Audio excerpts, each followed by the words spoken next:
All right, what's good, everyone? Welcome to the live stream. I already took a few plays this morning on Qs. Went for 3 for 3. The problem today so far has been really just finding the IV crush. It seems like, and I kind of already expected this, whether it was going to be up or down. The market was kind of already pricing in a big move. So yeah, by the time we opened up this morning, we were already, calls weren't even worth that much, honestly. Just a brief recap on the trades that I did take this morning. There was obviously the opening range break, right? Everybody knows this. This is the same setup I take every single day.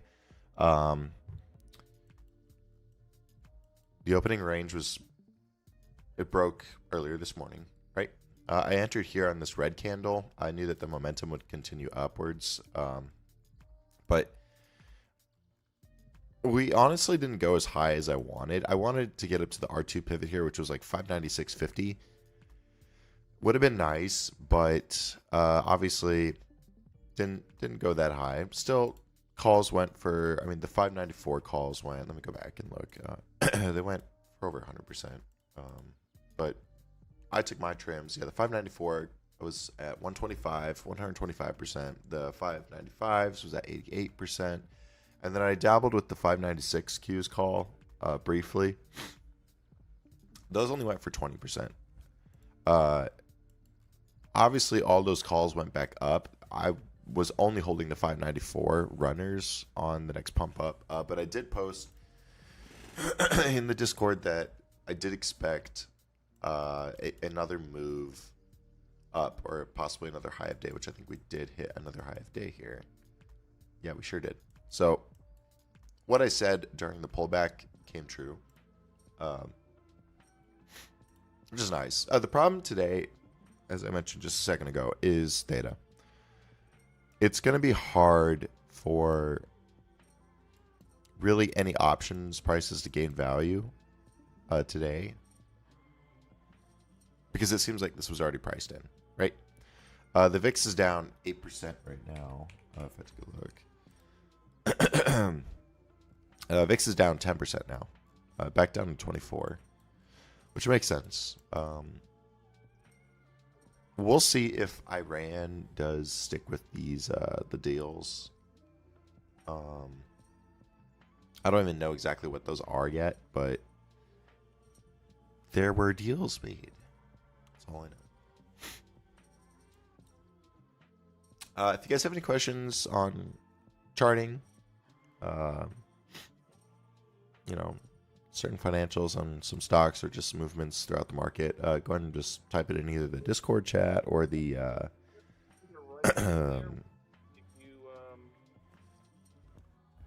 some phone numbers to write down. Let's see. Sorry, I'm just checking up on.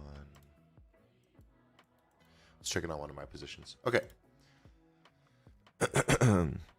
Yeah, exactly. So the big candle moves are they're happening, right? Let me go back to Qs. There's some big moves happening. The problem is theta crush, right? Realistically, you would have seen a much cheaper 594 call on the opening range break, and then you would have seen probably easily more like 150% gains on that one. I do think if the market does come back down and retest the the opening range level, I think it could be worth going long again. I would, if I were to pick a direction to stay in today, it would be up, right? Obviously, unless there's some bad news over, the deals or something. The direction is up, and you kind of have to stay with that direction for now. Best book you recommend to gain an understanding what to look for in the charts. Trading in the Zone is a great book. I would highly recommend that one, and even better, they have a audio version on Spotify that you can listen to. That one also really is good. Any potential movement to pre-market high. This was the same question I had earlier this morning when I was charting early. I wanted to know if we had enough momentum to return back to like 596 on Qs, and I think it was 660, 667-ish on SPY. That's a good question. We'll see as the day goes on if the momentum continues. Obviously, we had those big candles up and kind of grinding back down right now. I mean, it's not entirely impossible to have chop for the rest of the day, right? Not impossible at all. This is why I was looking at some other swings. Back calls went in the green, so I hope everybody trimmed that one. I took those for April 17th. Not a full month out, but close to a full month out. Right. Bank of America stock has really been oversold, in my opinion, recently. It's definitely been, it's fallen victim to, the overall market pullback over the last couple months. But you're starting to see a trendline break here along with the MACD crossing over, right, on the daily. So if you're going in for a swing, now I feel like would be a good time.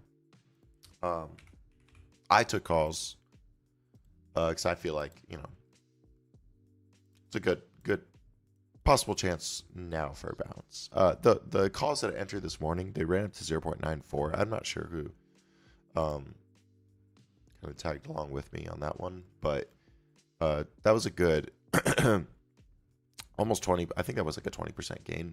I think it trimmed some for like 18% or so. But yeah, that was a good setup this morning, and I think that's a good setup going into the next couple weeks, as long as the market does continue to bounce off of this good news, at least for the next few days. But yeah, I have a question: why we make so much money? That's a good question, God of Drinks. That is a great question.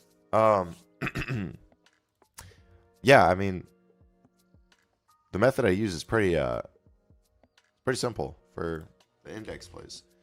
For those of you who are new and like either complain about the entries and stuff, it's pretty simple.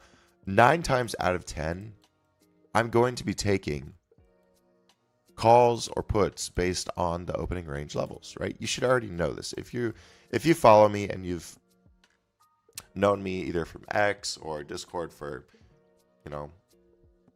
years, and this is like the backbone of my strategy. But even if you're newer, and have only been following me for the last month or last 2 months, you should also know that the majority of the plays I take are based on opening range movements and breaks. Today, I mean, everybody knows, if you've been following me, I would have gone calls earlier this morning, right? I shouldn't even really have to say it at this point. You should already know that I'm going to be taking them, right?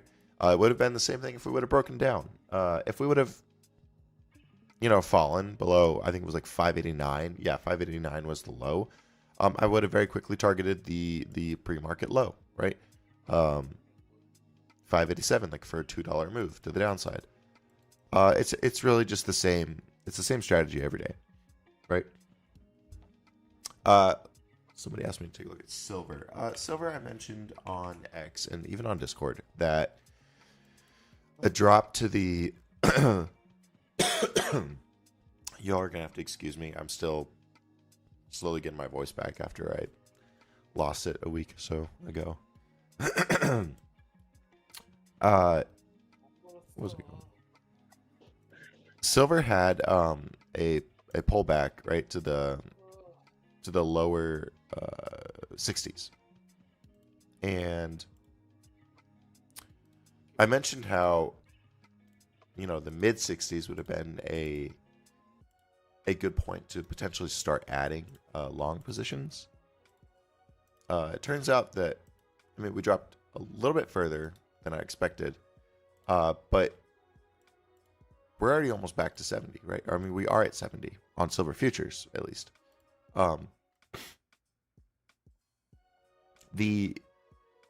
The possibilities of us running back to $100 is pretty slim for now. I would at least expect to move back up into the high 80s, right? If you go a bit further out here, that bounce today was pretty strong, but that was expected. The reason why I mentioned mid 60s is because that was the previous low, right? And I felt like it could pull off a double bottom, right? And this still could potentially be a double bottom. But from here, I think topped out for the next 6 months or so. I don't think we go above 100. There's still the possibility that we run up to 120 by the end of the year if another massive event happens for silver. But right now, this is a great bounce so far, and I really hope a lot of you listened. You know, to what I was saying over the last few days for silver. Can I do Apple? Yeah, let me take a look at Apple.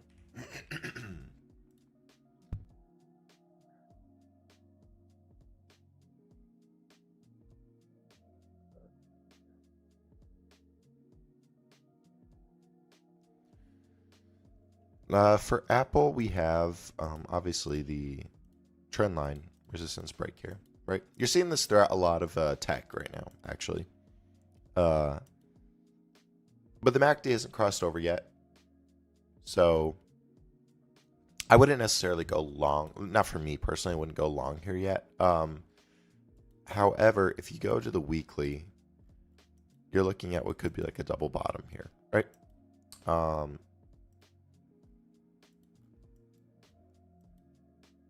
As for like where I think it's going into the rest of the year,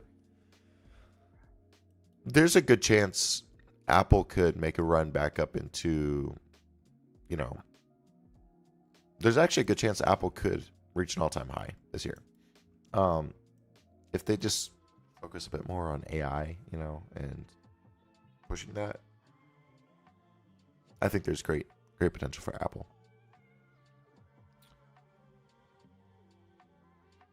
What indicators do I like best? I like these ones. I like the opening range. I love pivots. Volume is crucial. And then the opening range with confluence is also key. Let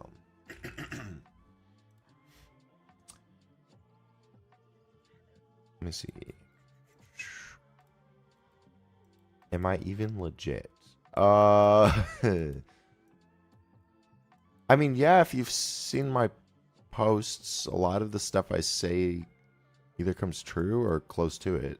I never post real proof on X.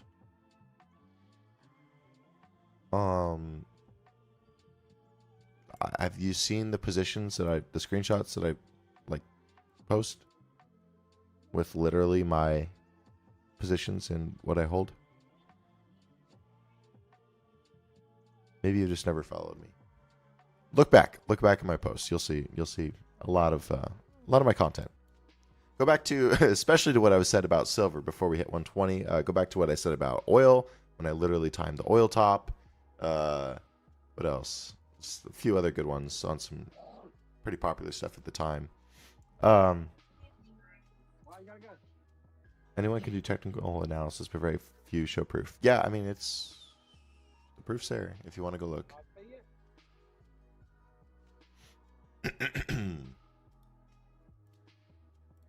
Okay. Am I making any more trades today? Great price action happening. Actually, I mean, I could argue that the price action isn't that great. It's kind of smarter right now to really just trade these smaller moves. This isn't necessarily great price action. I wouldn't call this great price action. But like I said, I would stay on to the long side. Over the last few months, I've actually been looking at possibly entering Q's calls. We'll see, though. I'm not sure how much further down this comes.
Okay, give me 1 second. I'm gonna get Raphael Zenith trades on the live stream. So give me just a minute.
I tell you the